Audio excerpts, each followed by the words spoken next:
Salutations, people! Welcome to Page 3 Killers, Murders That Went Unnoticed, a podcast where we dive into the murder cases that went unnoticed by our nation's newspapers. Hi, Shay. Hi, John. Hi, people. Hi, guys. Welcome back. And welcome to episode 26 of Page 3 Killers, Murders That Went Unnoticed. Oh my gosh, you got it down. 26 episodes it took. Unnoticed, but not by us. And now not by you folks. Yeah. So, John got our opening right, which is really great. And more importantly, my microphone is plugged in. Yeah, we apologize for that, guys. So, we're going to try to make sure we don't have any issues this week. Speaking of microphones. Whoop. Fixing my mic. There we go. Yeah? Well, it's designed to be spoken into the side of, not the top. There you go. Here we go. Woo! Well, I mean, I was still lit, so it's okay. Now, this week we have a really good case. This one messed you up. This one did. I got super angry when I was researching this one. It pissed me off. Mainly because I didn't think people would be so insensitive as to actually put crime scene photos online for all to view. Without a warning. Yeah, without a warning. I was literally just looking up their house because I wanted to see what the outside of the house looked like. And I was just like, oh, fuck. Because then I saw the picture. It. Yeah, can't unsee it. So I endured it for all of you. So I'm begging you, please do not go and Google this shit. You will see some things that you can't unsee. Unless you're into that type of stuff. Yeah. Yeah. I'm assuming people who listen to us are weirdos. Oh, yeah. So. Definitely. Weirdos like us. We are, strange and unusual. Is that the line from Beetlejuice? I myself am strange and unusual. What was that, Wednesday? Who said that? Or Beetlejuice? It's been like 2 decades since I've seen that movie. I don't think her name was Wednesday, babe. What was her name? I'm not sure. Tuesday? No, it was day of the week. No, that's Addams Family. Oh yeah, I'm an idiot. So this week, guys, we are talking about the Boogeyman of Westfield, in case you are wondering. And this case happens right over in New Jersey, in Westfield. You ever driven through there, babe? I don't know 100% where Westfield is. You know if it's North Jersey or South Jersey? North Jersey. Then no. Like, well, I figured, what are we, like Central Jersey? Middle of Jersey? We would be considered like Central Jersey, okay. If not South Jersey. All right. Yeah. So this case is super terrifying and interesting, and I hope you guys enjoy it. So this case is from 1971. And this killer remains on the run as a fugitive for 17 years following this. Like, it's insane. So you ready to get into this, babe? No. I'm ready to get into our news stories, though. All right. So let's move right into those news stories. So for 1971, we had some interesting stuff going on. I mean, you had Vietnam War and all that crazy stuff, right? Yeah, Vietnam was just... it wasn't just starting, but... Yeah, we were already in it, so...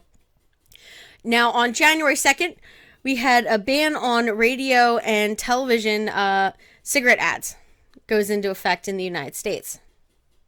Really? Yeah. 1971. Yep, 1971. I wouldn't have guessed that. I know. So, I mean, they could still have advertisements, like, up, like, posters and stuff like that, but they were no longer allowed to, because the problem was they had that cartoon one, the camel, that smoked cigarettes. So yeah. they banned, like, the cartoon and all that. Yeah, they just banned that you couldn't use cartoons to advertise towards children. Yeah. Then we have February 11th, the United Kingdom, the United States, and the USSR, along with others, signed the Seabed Treaty outlawing nuclear weapons on the ocean floor. I don't know why this is funny to me, but sure, yeah, no nuclear weapons on the ocean floor. Yeah, I don't know. I guess they, like, Godzilla might happen.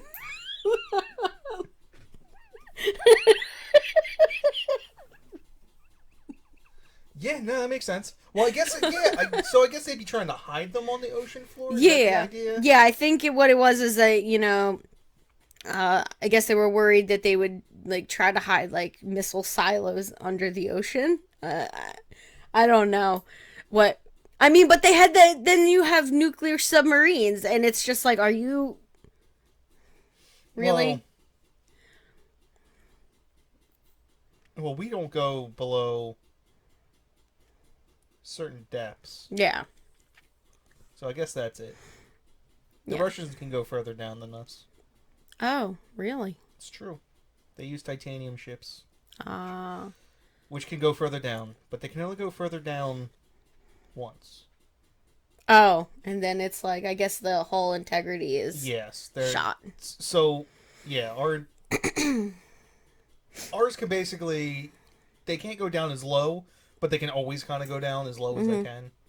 Whereas Yeah. the Russians, the titanium, not the word morph, deforms when you're under that much pressure. So they can go down lower a couple of times, but after that, then it's just not a good idea. All right. Then on March 1st, we have a bomb explodes in the men's room at the U.S. Capitol, and the Weather Underground Organization claims responsibility of that. I've never heard about these guys, and now I want to know more. Yeah, I think they were like Vietnam Weather protesters. So I know you did not bring your phone in, and I know it's bugging you now. Oh, you did. Oh. See, you being sneaky. Underground. Yeah, the Weather Underground Organization. And while you're doing that, I'm going to move into our next one. On April 24th, we have 500,000 people in Washington, D.C., and 125,000 in San Francisco march in protest against the Vietnam War.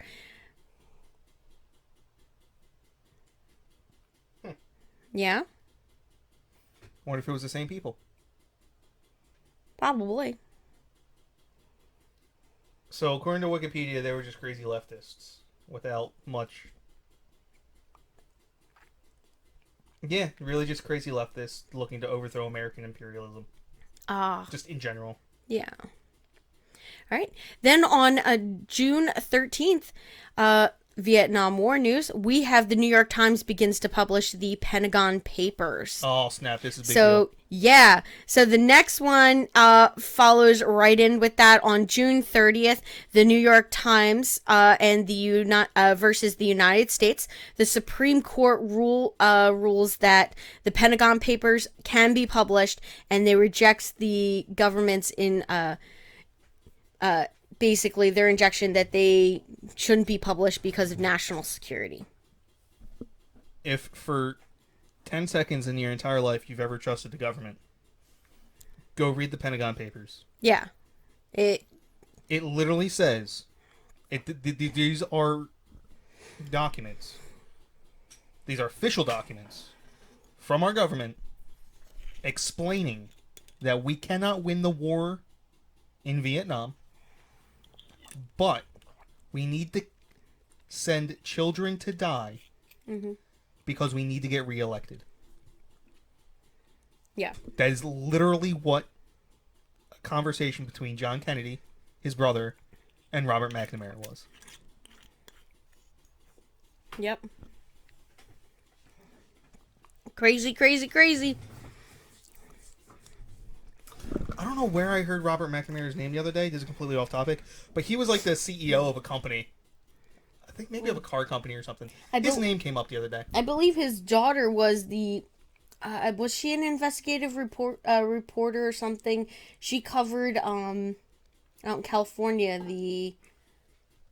oh my gosh, what was that killer's name? The Golden State Killer. She wrote the book about him.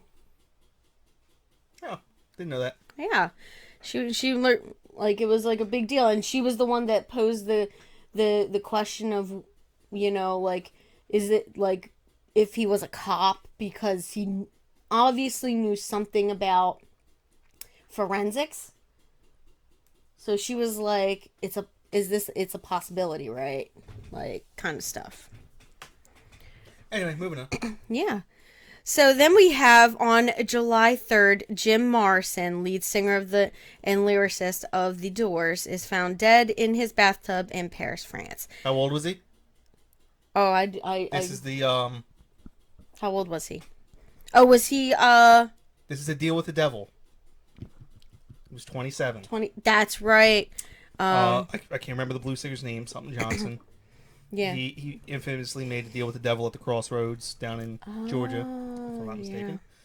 Yeah. And so then he died at 27. That was the deal with the devil. He became the best blues player in the world, but he had to die at 27. Yes. Then Jimi Hendrix, Jim Morrison, and Bobby McGee girl, Janis Joplin, all died at the age of 27. Yeah. And then it was a while, but then Kurt Cobain killed himself at 27. Yes. So something about 27. I don't know. And I believe they were all drug overdoses. Every single one. I'm sure that somebody could link that in with the government. I'm an idiot. No, Kurt Cobain shot himself in the head. Well, no, Kurt Cobain was shot in the head. I'm not going to say he did it himself. Yeah. What is it? Courtney? Courtney Love. Courtney Love? Yeah, I've heard a lot of people are like, no, she totally did it and got away with it. All right.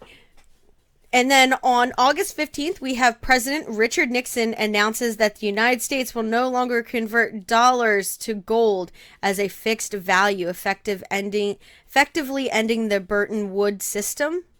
Or Bretton Woods system. And he imposes a 90-day freeze on wages, prices, and rents. So getting off the gold standard was a horrendous idea. Yeah. And then literally the only thing that could make that idea worse is to then follow it up with price freezes. Well, I believe that in 1931 the UK did it to an extent. They stopped basing their currency off of gold. There was a point in America where they did it as well in the 30s. Yeah. It basically, once you have your fiat currency pegged to a physical commodity, we're going to get a little deep into the economics here for a second. So once you peg your fiat currency to a commodity, you can't inflate it because it's pegged to that commodity. So if you don't get more gold, you can't print more dollar bills. So what getting off the gold standard allowed the government, the Treasury, and the Federal Reserve to do is to put zeros at the end of their check balances. Okay. Yeah. So it did absolutely nothing for the American people. It just helped out politicians, right? It depends on who you talk to, but I would say it's there's a reason why the dollar bills buy a lot less right now than they did in 1971. Yeah. All right. So on September 30th, this was a kind of an interesting one. It sort of, breaks up all the sad and terrible ones that we've already had. So we have unruly fans storm the field at Robert F. Kennedy Memorial Stadium during the final game of the second incarnation of the Washington Senators, who will be moved to Arlington, Texas prior to the next season and become the Texas Rangers. The Senators leading New York Yankees 5-7 with 2 out at the 9th inning when fans invaded the diamond, and they are forced to forfeit the game because their own fans stormed the field and they were winning. Because they were abandoning them. Yeah. No, I think they just got overly excited and they thought the game was over, and it wasn't. Because, I mean, it sounds like they were in the ninth inning. They had 2 outs, and I'm guessing must have been a throw, and they thought it was an out, and it wasn't, so they thought their team won, so they got all excited and stormed the field, and then it turns out, nope, the game was still in play, and people got in trouble. So they had to forfeit their final game as the Washington Senators. Good. They were moving away. They were abandoning their fans. Well, they weren't abandoning their fans. Somebody else bought the team. Well, then he was abandoning the fans. So you know what the fans did? Tell them to go shove it. You're going to lose your final game. Oh, okay. All right. All right. Then on October 18th in New York City, the Knapp Commission begins public hearings on police corruption. Don't worry. We know they did absolutely jack shit following that. That's probably not true. I imagine. Oh, so they were just not allowed to beat them as hard anymore when they arrested them, right? Well, I mean, that's probably not the corruption that they were talking about anyway. They're probably more talking about They're like drug buying and like training day bullshit. Yeah. Okay. And then this is my absolute favorite. I should have put this under the seedy side, but oh my god, I just love this case so much. So on November 24th, during a severe thunderstorm over Washington State, a man calling himself D.B. Cooper parachutes from the Northwest Oriental Airlines plane he hijacked with $200,000 in ransom money and is never seen again. This guy was just baller. I once read a book that was...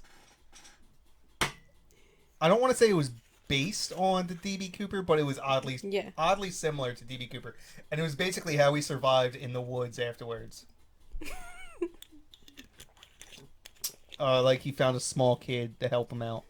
I think I'm like, it was actually a really good book. But the plot was strange. Instead of, like, he bought every ticket on the plane, so he ended up being the only passenger. And then he, like, similar to D.B. Cooper, he just parachuted out at some point. Yeah, like this, like, I mean, just some guy, he's, like, ordering whiskey neat, like, old fashions, like, the entire plane ride. Just getting hammered. Because he can't jump out of a plane. I wonder if he was, like, scared of heights and he's like, oh, I can't do this sober. Like, and then... I think it's just so interesting that, and everyone's like, well, what happened to him? Nobody knows. Nobody knows. They did find some money that matched some of the serial numbers years later in, like, a creek bed.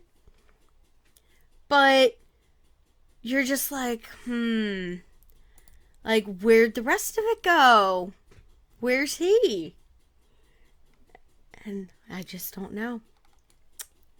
But yeah, so that is my absolutely favorite one. So now we're going to move into our seedy side topics. Now, the first one I have is January 25th. In Los Angeles, Charles Manson and 3 female family members are found guilty in the 1969 Tate LaBianca murders. This is when they were found guilty? Yeah, so they were found guilty on January 25th of 1971. I mean, he never wanted to get out of prison. He just, when he went up for parole, he just, like, babbled bullshit. He said he would kill more people. Yeah. So they were just like, okay, we're just going to keep you in here. All right. And then March 29th, we have U.S. Army Lieutenant William Cawley is found guilty of 22 murders in the My Lai massacre and sentenced to life in prison. After intervention from President Nixon, he was released in 1974.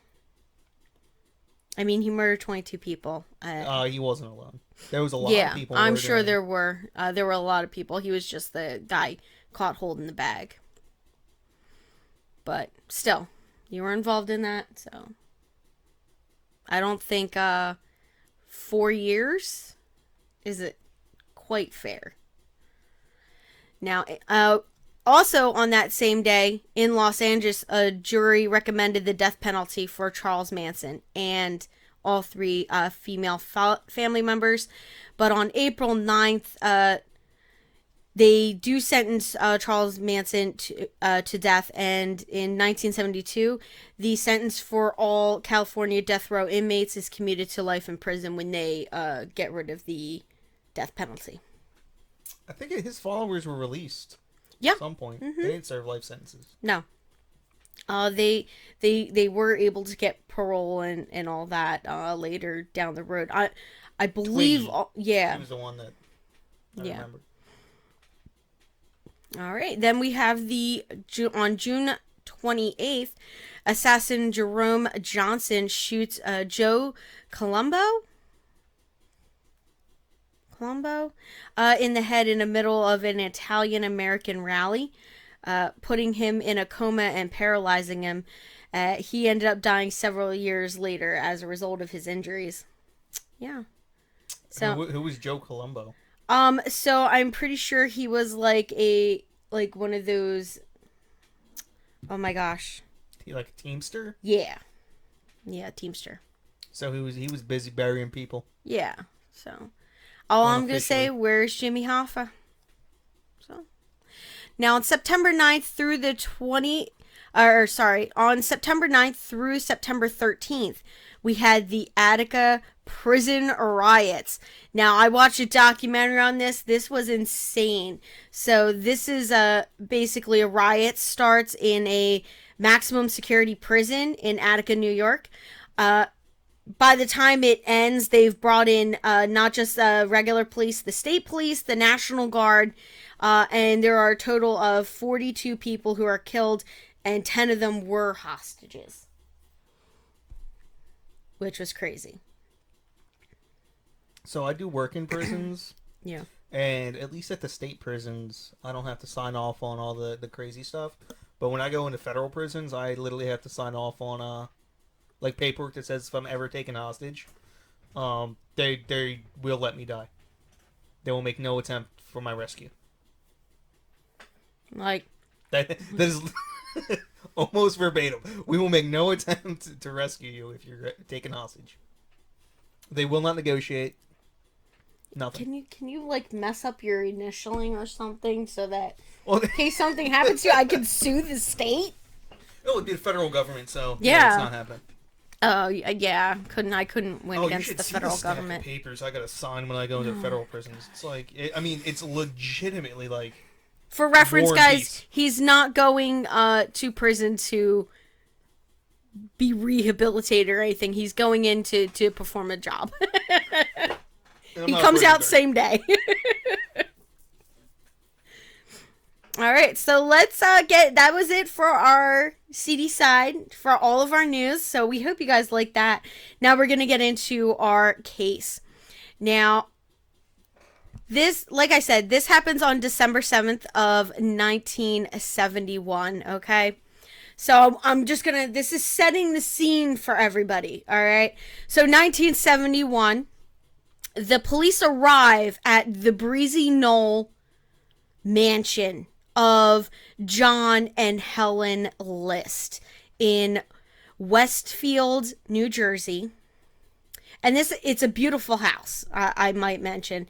It's an old Victorian, so it's a gorgeous house for that area. And it sits on a big property.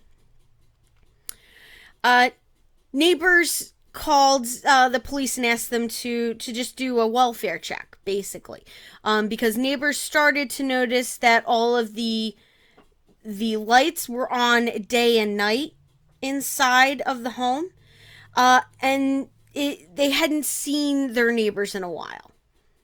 Okay, they hadn't seen them, but that wasn't unusual because they were a bit of a shut-in family. They really didn't do much in the community. So they went to school, went to work, came home. That was it. They was rich, though. Yeah. So, John List was well off, yes. Now, so they started noticing that one by one, light bulbs are going off in this house, and there's nobody's replacing them. So they're Wow. like burning out. I mean, I know it's 1971, but I figured light bulb would last a little bit. Yeah. So, yeah, but if they're on 24/7, Yeah, at least a few months. yeah. Okay.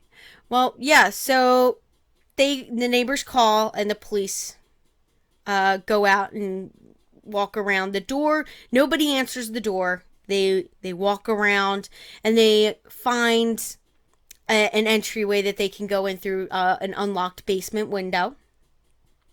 So they step inside.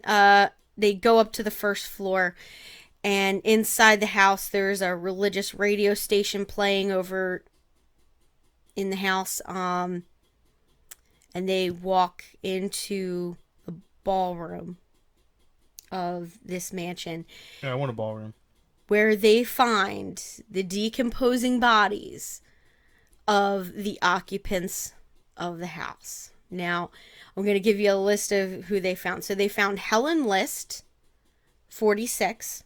They found Alma List, 84. Patricia List, which is Helen's 16-year-old daughter. Helen's 13-year-old son, Frederick. And her 15-year-old son, John Jr. Now, the bodies of Helen and the 3 children were found on sleeping bags in the mansion's ballroom. And the body of Alma was found up in her attic apartment. Now, there was little to no violence in Westfield, New Jersey, so this was kind of a big deal locally. So the people that would have heard about this would have been New Jersey, New York, like part of New York State, and part of Pennsylvania, because this would have been a really, really big deal. Now, prior to the murders, the most notorious felony committed in New Jersey at this time was the kidnapping and murder of the Lindbergh baby. I do work at the Lindbergh baby house. Wow, really? Yeah, you want to know what it is now? What is it now? It's a women's prison. Oh my gosh, yeah. Well, I mean, it's hard to call it a prison. It's a women's reform place. But they have all this stuff on the walls about the Lindbergh baby. Oh, interesting. And, I mean, it's a really nice house, first of all. Second of all, really nice property. And I could totally understand how someone could sneak out there. Like, it's in the middle of nowhere. Yeah. Like, it's just surrounded by woods. So, you could easily, like, no one would hear you if you screamed. Yeah. And so when I was researching this, I actually, I did see the pictures of the bodies lined up in the ballroom. It was really disturbing. And yeah, I did find a picture of the outside of the house that I could see, and it was basically nothing around it. Like, well, when you have a ballroom, you sat can afford land. it sat back pretty far on the property. Like, I mean, if you parked at the street, you were walking at least a half a mile to get to the house, kind of thing. Yeah, that's far. Yeah. So Well, then how would the neighbors notice anything? at night, they would notice the light not being on. I guess. Yeah. Nosy neighbors. Now, let's get into the police investigation. So, police automatically started looking at this, and they were like, there's a family member missing. Where is John List? Now, oh my gosh, I just lost my train of thought. Yeah, so their big question was, where is John List? So they started, looking into when the family was last seen, like all of that kind of stuff. So they just start interviewing people, following up with friends and family, and all that stuff. Now they check the house and find no other bodies. So they make a visit to the bank that John List worked at and confirmed that he had not been seen since before the murders. Now, he had been let go from his job several months before, so he was currently unemployed. I'm going to assume he never told his wife that. You would assume right. He never said anything. Now, police also found that many of the bills were past due, and that Alma had lent her son quite a bit of money, which I'm assuming that he had used to pay up stuff and whatnot. Also, Helen and John, they found out, did not have a very good relationship. Their marriage was almost completely broken down. Now, Helen was an alcoholic and was verbally abusive to John. And John List was basically a religious zealot. So he was very obsessed with going to church, with his, he was very obsessed with how he was perceived by the congregation, his like fellow congregants at this church. And she just didn't give a fuck. Like she would just berate him, apparently, like in public. Like she would just tear him a new asshole in front of like everyone he knew. So he didn't really care if she didn't leave the house. Kind of thing. I imagine this was not fun for their children. No, I would not think so. Now it was becoming quite clear that John List was the number one suspect, since he was the only body not found. Like nobody found, like he's not there. So where is he? He has to be somewhere, and it's most likely that he's the perpetrator. So that's what police start working off of. Now, the coroner found that all of the victims had died of gunshot wounds. Now, Helen and Patricia and Frederick were shot in the back of the head.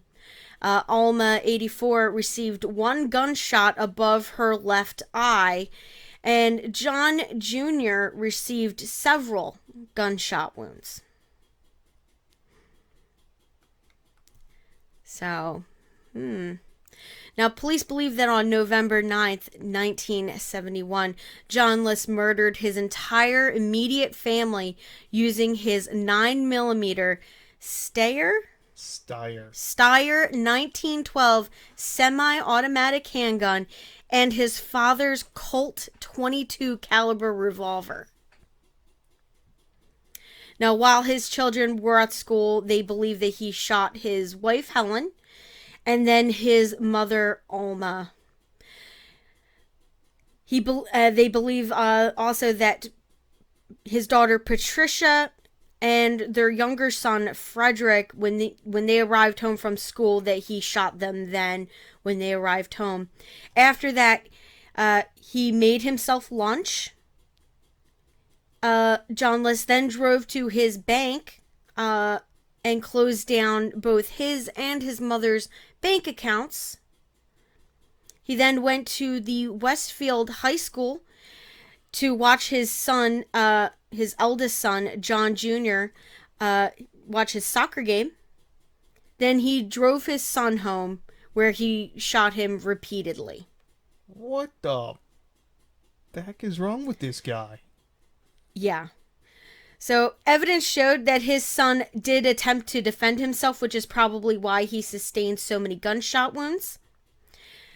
Now, after he had murdered his entire family, John List then dragged the bodies of his wife and children into the ballroom and placed them on sleeping bags.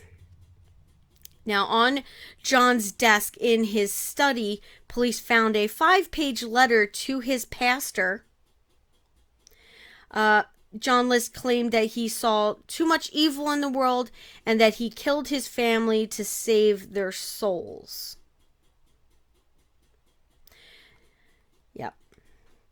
Then he cleaned the various crime scenes. So he cleaned up the blood and everything. He removed his own pictures from all of the family photos in the house, turned on a religious radio station, and left the house. I'm super interested in hearing about this guy's trial at this point. Yeah, wait until we get to it. Now, police discovered that the murders were not committed on the 7th. They had been committed a month before. They actually showed up. He killed them back in November, which is crazy. Now, they said, listen, the reason why was because the family was reclusive, and John List covered his bases. I mean, so here's what he went and did, okay? So he sent notes to the children's school and part-time jobs stating that they would be visiting their maternal grandmother in North Carolina for a few weeks due to her being sick. Now, Helen's mother was ill and had canceled, just a few weeks before that, had canceled a visit to Westfield, which probably saved her life. Now, John List also stopped their milk, their mail, and the newspaper deliveries. I want to get milk delivered. We have it right next door. Just walk there. So quaint. Yes. Now, they started a nationwide manhunt for John List at this time, which led to nothing. So they had hundreds of leads, and none of them turned out to be John List. Oh boy, so I thought him removing himself from the photos was just like one of those psychotic things. No. That is brilliant. So what John is doing is he just read ahead, guys. So locating John List was made very difficult because they had no reliable photographs of his current appearance. Whatever you say about this guy, that is brilliant. It is. It really is. He removed all the pictures of himself, so they didn't have anything to go off of. They had some old pictures of him, but nothing of what he looked like now, and they didn't have. And this wasn't a time where people just had pictures of other people. Yeah. It's not just I'm pretty sure if I ever did this, they could just randomly go up to some of my coworkers. They probably have photos of me. Yeah. So yeah, and then he parked the family car at John F. Kennedy Airport in New York City. They found that there was no evidence of him ever boarding a flight from the airport. So they were so he literally just left it there and then left the airport, and then they lost track of him. Now, while they're doing that, they basically Alma and the kids, they're all buried and all that. But Alma is flown back to Michigan, where she was interred at the St. Lawrence Lutheran Cemetery. And Helen and her children were buried at the Fairview Cemetery in Westfield. Now, just to give you a little background on John List. Now, John List was born in the Bay City, Michigan area. He was the only child of a German-American parents, John Frederick List and Alma Barbara Florence List. Now, John was a devoted Lutheran and a Sunday school teacher. In 1943, he enlisted in the United States Army and served as a laboratory technician during World War II. He was commissioned as a second lieutenant through ROTC. Now, after he was discharged in 1946, he enrolled in the University of Michigan in Ann Arbor, and he earned a bachelor's degree in business administration and a master's degree in accounting. Now, so he sounds like a pretty normal dude. Yeah, it sounds pretty normal, until, he just up and fucking killed people. But yeah, real normal. Now, in November of 1950, as the Korean War escalated, he was recalled back to active military service at Fort Eustis in Virginia. That's what I would call it. Yeah. And he met his wife, Helen Morris Taylor, the widow of an infantry officer killed in Korea. Now, she lived nearby with her daughter, Brenda. Now, John List and Helen married on December 1st, 1951, in Baltimore, Maryland, and the family moved to North California. The Army, realized that he had accounting skills and assigned him to the finance corps of the military. After the completion of his second tour in 1952, List worked for an accounting firm in Detroit and then as an audit supervisor at a paper company in Kalamazoo. I like that, Kalamazoo. Now, Helen and his three children were born around this time. So not like 1952 is when they started having kids. By 1959, he had risen to general supervisor of the company's accounting department, and Helen was basically now full-blown alcoholic, and she was becoming increasingly unstable, like oddly. Now, in 1960, his stepdaughter Brenda married and left their household, which caused further decline, basically, in their household, because now there was nobody helping with the kids, kind of thing. So, and his wife was just off her rocker. So List moved the remainder of his family to Rochester, New York, to take up a job with Xerox, where he eventually became a director of accounting services.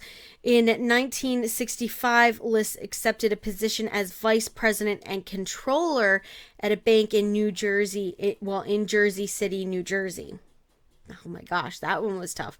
Jersey City, New Jersey.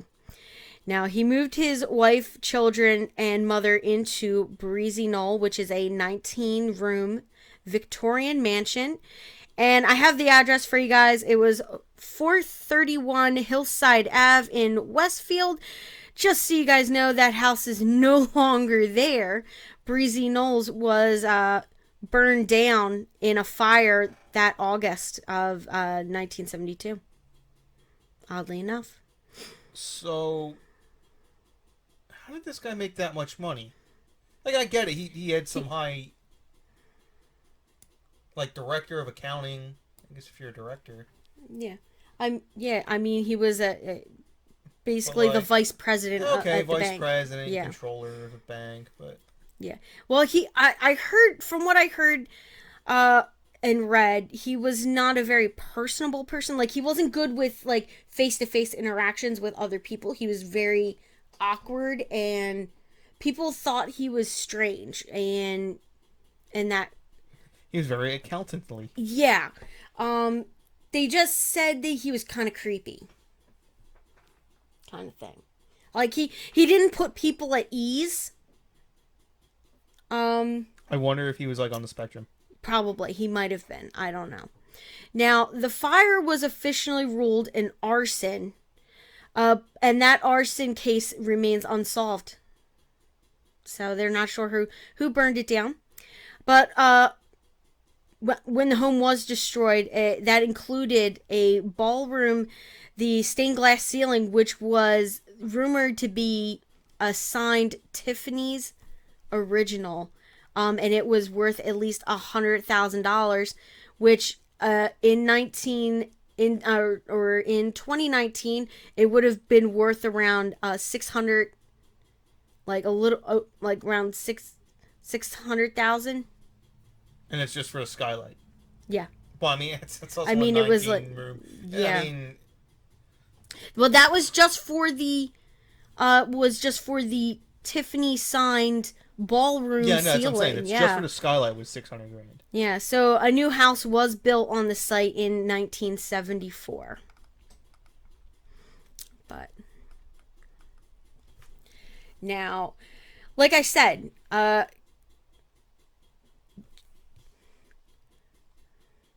like you said. Yeah, like I said, he remained on the run for about 17 years. And so we're gonna let's talk about how they caught him and all that. So in 1971, the FBI later discovered that List had traveled by train from New Jersey to Michigan and then to Colorado. Now, that's where the trail went cold again. So they lost him in Colorado. So in May of 1989, which is, almost 18 years since the murder happened, it was covered on Fox television station, their new program that was, everybody loved this show, America's Most Wanted, which aired that year in 1989. So it was in the first year of the America's Most Wanted. He was featured on it. Now, the segment featured an age-progressed clay bust sculpted by forensic artist Frank Bender. Now, the clay bust turned out to be to bear a close resemblance to John List's current actual appearance, and that was built off of friends and family members, how they remember him looking, Yeah. So they built this artist sculpted this clay bust from, sketches and drawings and stuff, and they aired it on the show. And on June 1st, less than 2 weeks after the broadcast, John List was arrested in Richmond, Virginia, working for an accounting firm. Oh, that was quick. Almost 18 years later, yes. Well, America's Most Wanted is one of the most most watched shows. Well, it's actually one of the most successful shows. Yeah. I forget. I want to look this up. They have a shockingly high. Yeah. Rate of finding people. Oh, and then John Walsh and his son, his other son, they do a news show, Without a Trace or something like that. And it's basically ID Channel's version of America's Most Wanted, which was interesting. So yeah, he was. They found him on June 1st working at an accounting firm. Now, John List continued to stand by his alias because he was working under a name that was not his own.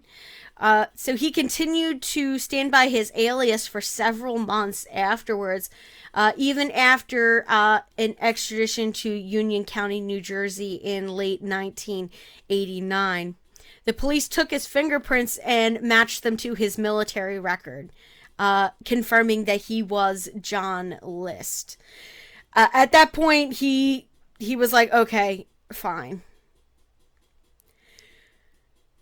So they compared, all the evidence at the crime scene and everything. And on February 16th, 1990, he finally confessed to his true identity, and then made the following confession. Or he made a confession to the police. Okay, so here we go. Yep. I just looked it up. America's Most Wanted. 1,190 captures as a result of that show. There's more than one per episode. That's nice. Awesome.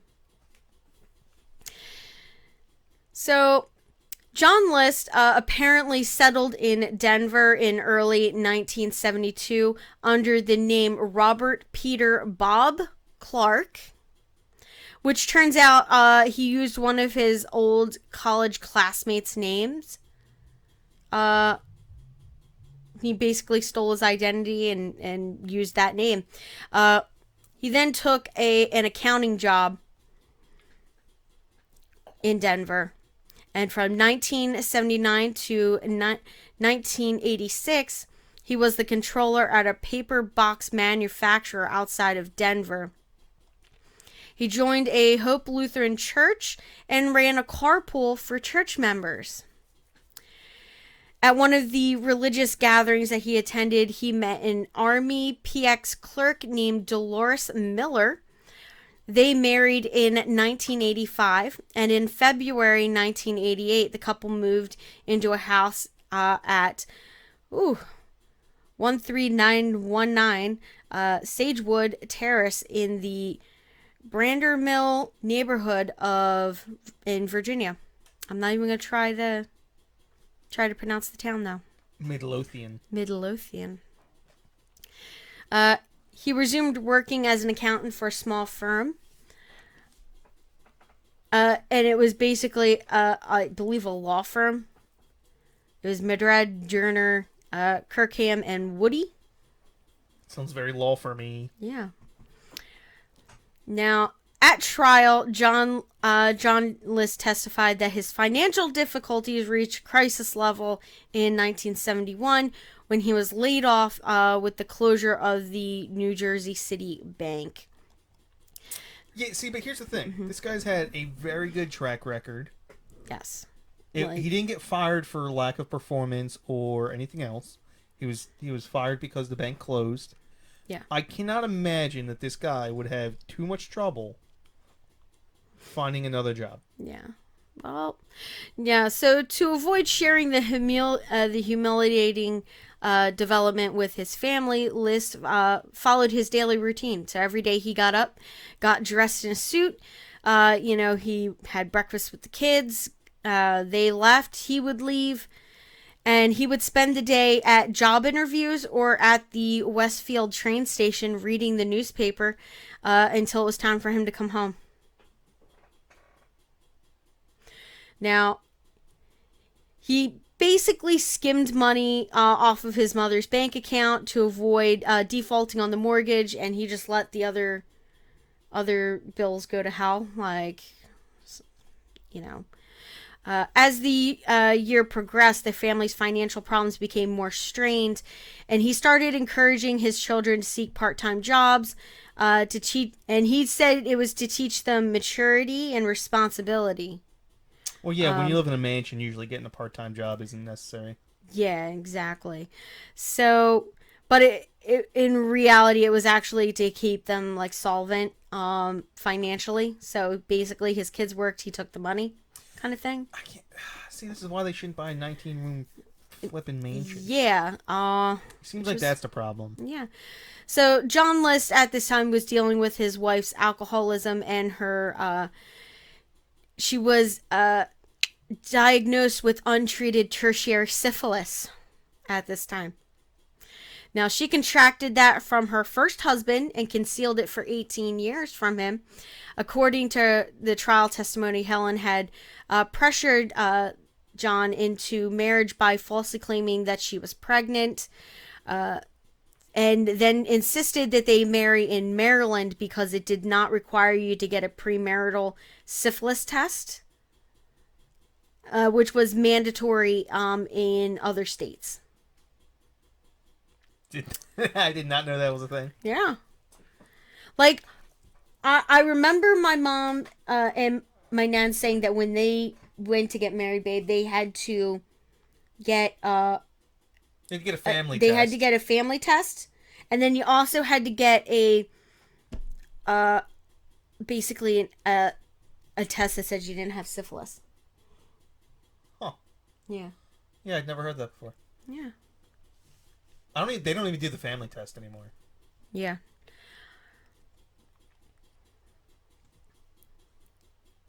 Yep. I lost my place. Sorry, guys. Yeah, so basically she had that, and after that her health started to deteriorate, and she said nothing to her husband or her doctors until 1969, which was 2 years before their murders.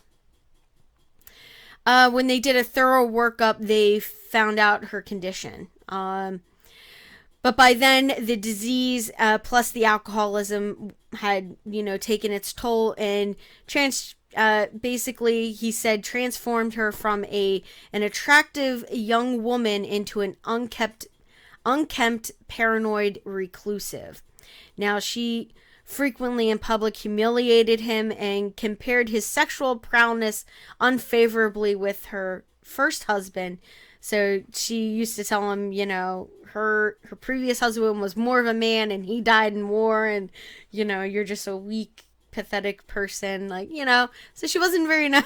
It wasn't very nice.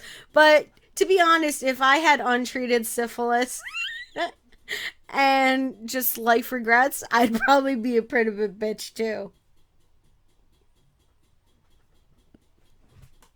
Now, the court appointed a psychiatrist to testify on, after looking at John List, and the court appointed psychiatrist testified that he suffered from obsessive compulsive personality disorder. So he did have some screws loose. Now, he said that he saw only two solutions to his current situation with his family, and one of them was to accept welfare or to kill his family and send their souls to heaven. So he thought that receiving welfare was absolutely unacceptable. That option was never going to happen. So he did his mental logic and decided to murder all of them. But also imagine concluding that welfare was an option when you live in a 19-room mansion. It's probably like the equivalent of several $1,000,000 today. Yeah. Like, I understand they weren't living there that long. They probably didn't have equity. But you probably could have gotten out of that house. Yeah. Now, he reasoned that because it was better to kill them because it would expose him and his family to ridicule, and it went against his father's teachings that regarding the care and protection of your family. Then on April 12th, 1990, List was convicted of 5 accounts of first-degree murder. Now, at his sentencing, he denied direct responsibility for his actions, stating, "I feel that because of my mental state at the time, I was unaccountable for what happened. I ask all affected by this for their forgiveness, understanding, and prayer." See, the problem is you planned it. Yes. You didn't. there was so much planning that went into this. Like, come on. This wasn't a spontaneous mental breakdown. No, it wasn't. He planned this. Like, I could just imagine. Like, he went 1, 2, 3 job interviews, and then was just like, I'm just gonna fucking kill my family. Like, but I don't understand. Yeah, I don't either. Now, this is why everyone should have some savings. Yeah. So the judge was unpersuaded by his statement and responded with this. So John List is without remorse and without honor. After 18 years, 5 months, and 22 days, it is now time for the voices of Helen, Alma, Patricia, Frederick, and John F. List to rise from their grave. And then he imposed a sentence of 5 terms of life imprisonment to be served consecutively at the maximum permissible penalty at the time. Yes, they didn't have death penalty. Yeah. Now, List filed an appeal of his conviction on grounds that his judgment had been impaired by post-traumatic stress disorder due to his military service. He also argued that the letter he had left at the crime scene, which was basically a confession, was a confidential communication with his pastor and should not have been basically let into court. He might have a point there. He potentially has a point. Now, federal appeals court rejected both of those arguments. One, he didn't mail the letter, so He had a name on the front of it, but it wasn't like a mailed out or anything. So they were like, no. Now, List eventually expressed a degree of remorse for his crime in an interview with Connie Chung in 2002. Where he said, "I wish I had done, I had never done what I did. I've regretted my actions and prayed for forgiveness ever since." Now, when asked why he did not take his own life, he said that he believed suicide would have prevented him from going to heaven, where he had hoped to reunite with his family. That makes perfect sense. Yeah. Now, he died of complications from pneumonia at the age of 82 on March 21st, 2008, while in prison custody at the St. Francis Medical Center in Trenton, New Jersey. It's right down the street from Marty's. Yep. Marty's is a dive bar I used to work at. Yeah. So, for all those who don't care. yeah, and if you guys wanted to know where he got, where the nickname the Boogeyman of Westfield came from, that was actually when he died, the New Jersey Star Ledger referred to him as the Boogeyman of Westfield, and that's where I got our title from. Now, in 1972, List was proposed as a suspect for D.B. Cooper. What? Because of the timing of his disappearance and the D.B. Cooper happening, they were like, no, he matches, he's close enough. He could be that airline hijacker, D.B. Cooper. Yeah, but then... Yeah, so he matched the hijacker's description. The FBI reasoning was that a fugitive accused of mass murder has nothing to lose. So they were investigating this. So List was questioned by the FBI after his capture, and he denied any involvement in the Cooper case. While his name is still occasionally mentioned in Cooper articles and documentaries and stuff like that, no direct evidence implicates him, and the FBI no longer considers him a suspect. Now, in 2008, John Walsh, the host of America's Most Wanted, he did donate that bust that was made by Frank Bender to the Forensic Science exhibit at the National Museum of Crime and Punishment in Washington, D.C. And I believed that has now been moved to the Alcatraz East Crime Museum in Pigeon Forge, Tennessee, which I want to go see. I want to go there. And apparently that is also where they have Ted Kaczynski's cabin. Yeah, his outhouse. Yeah, so I thought that was kind of cool. And then just to give you guys a little bit of, because this has been featured in a lot of pop culture things. So there's been dozens of movies and TV shows that, over the years since John List's capture, and even before that he, his case was like featured in. So you had episode 16 of season 6 of Law and Order. They did an episode based off of him. They did a 1993 film, Judgment Day, which was the John List story. In 1987, they did a film called The Stepfather, which they remade in 2009. In 1996, there was an episode of Forensic Files where they discussed all the forensics of this case. And in 2003, they did an episode of A&E's series American Justice, which detailed the case and featured his live interview. And in 2015, which I saw this one here, the 2015, and that's where I originally saw this. It was an episode of Investigation Discovery's show, Your Worst Nightmare, and it was in an episode titled Murder House, which aired on November 18th of 2015. So I knew I seen it in 2015, so it's been years, and then I came across his name on a list, and I was like, ooh, yes, I have to do this case. Well, given all that, you might say that this case didn't go unnoticed. Well, it went unnoticed to the bulk of America. Except for the millions and millions of people who watch these 1, 2, 3, 4, 5, 6, 7 media outlets. Well, I mean, The Law It and was Order. on Law and Order, for goodness sake. Yeah, well, I mean, Law and Order, you don't necessarily know the cases unless you know true crime stuff or like major news.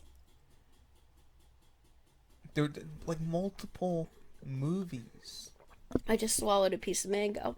had been made about this man. Yeah. To say he was unnoticed. I'm not trying to pick on you. But as the producer of this show who picks all of our cases, our tagline says unnoticed. Listen, If everybody sees it, not everybody unnoticed. saw it, babe. Babe, this show, Your Worst Nightmare, was like probably the least viewed one on ID channel. So You're just making excuses at this point. Anyway, we need to let people know about other people. yeah. So what? How do you want to do that? We just would like to say hello and thank you Yes. to our patrons, Yes. Ralulk, And whoever that is, and Chelsea. yeah, Chelsea Hargrett, thank you so much for your donations to us on Patreon. So remember, guys, if you want to donate and help us out so that we can keep bringing you this amazing content, you can do donations on Patreon and you get free content. Yeah, eventually we'll put stuff up there. Yeah, Well, right now, our train wreck episode is up. Did you put it up? No, I didn't put it up. I'm just saying we're going to putting it up. Yes. So, unedited. Unedited, yes. With all of its blemishes.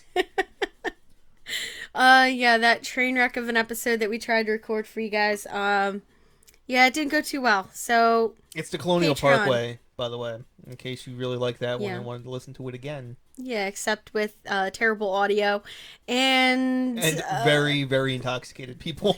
yes. In one very intoxicated person. as we attempt to record in a.